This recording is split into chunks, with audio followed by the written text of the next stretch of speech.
હવે જોઈએ સમાચારો વિગતવાર.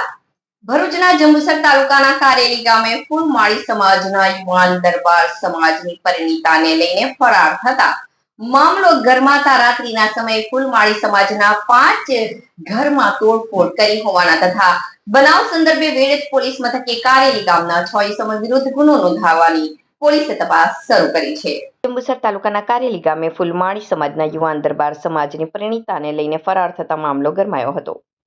રાત્રિના 8 વાગ્યાના અરસામાં કારેલી ગામે રહેતા મધુબેન કાળીદાસભાઈ ફૂલમાળી પોતાના ઘરે હતા તે સમયે હેમંતભાઈ ઉર્ફે ભોળાભાઈ તેઓના ઘરે આવી તારા છોકરા મારા કુટુંબી ભાઈ બળવંતભાઈની પત્ની મીનાબેનને લઈ ગયો હોય, જેથી તારા છોકરાને ગમે ત્યાંથી શોધી લાવ તેમ કહી હેમંતભાઈએ મધુબેનની છોકરીને એક તમાચો મારીને જતા રહ્યા હતા. ત્યારબાદ રાત્રિના 9 વાગ્યાના અરસામાં હેમંતભાઈ ઉર્ફે ભોલાભાઈ પડિયાર, સુનિલભાઈ પડિયાર, બળવંતભાઈ પડિયાર, સોહમભાઈ પડિયાર, ચિરાગભાઈ પડિયાર તથા જેસીબી ડ્રાઈવર એક સંપ થઈ ફળિયામાં જેસીબી મશીન લઈને ધસી આવ્યા હતા અને મધુબેન તથા ફૂલછાડના ભાગે આવેલ શૌચાલય સહિતનું બાંધકામ જેસીબી મશીન વડે તોડી નાખી અંદાજિત 1.5 લાખ રૂપિયાનું નુકસાન કરી ફરિયાદીના પુત્રને જાનથી મારી નાખવાની ધમકી આપી હતી. આ બનાવ સંદર્ભે મધુબેન ફૂલમાળીએ હુમલાખોરો વિરુદ્ધ ફરિયાદ નોંધાવતા વેડજ પોલીસે કાયદેસરની કાર્યવાહી હાથ ધરી પોલીસ ઇન્સ્પેક્ટર BM ચૌધરીએ હુમલાખોરોને પકડવા માટેની કવાયત હાથ ધરી છે. શું નામ છે તમારું? મારું નામ ફૂલમાળી મુરજીભાઈ રૂપાભાઈ છે.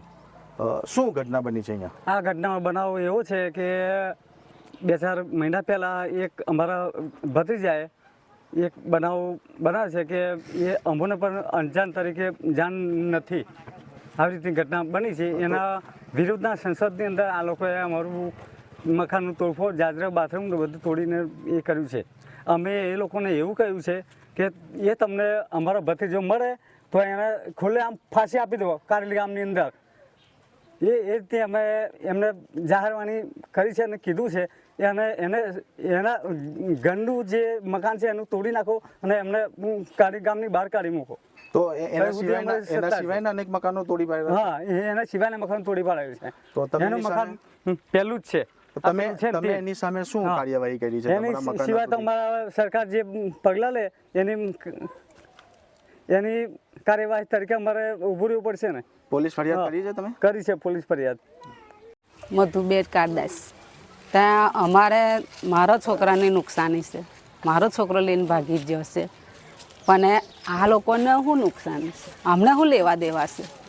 અમને તો અમે કહ્યું કે અમે એના મા બાપ બેઠા છે ભોલાભાઈ, અમને જે સજા કરવી હોય તો અમને કરી દો અને મારો છોકરો મળશે તો મારા છોકરાને તમારે કાપીને ઉછેર દેવાનું તો અમે કંઈ કહીએ નહીં. તો પછી એ લોકોએ ના માન્યું તો પછી અમે પોલીસ કેસ લખવા. શું કર્યું તમારા ઘરોને લોકોએ? એ બધું મકાન તોડી કાઢ્યા. ના માન્યું. મેં કહ્યું કે મારું મકાન તોડો, પણ આ લોકોનું બાજુવાળાનું ના તોડ શકે.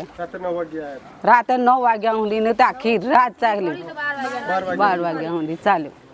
મારું નામ પડિયાર રોહિત કુમાર ભૂપતસિંહ છે. આ તમારા ગામમાં જે ઘટના બની છે તેનું શું કારણ છે?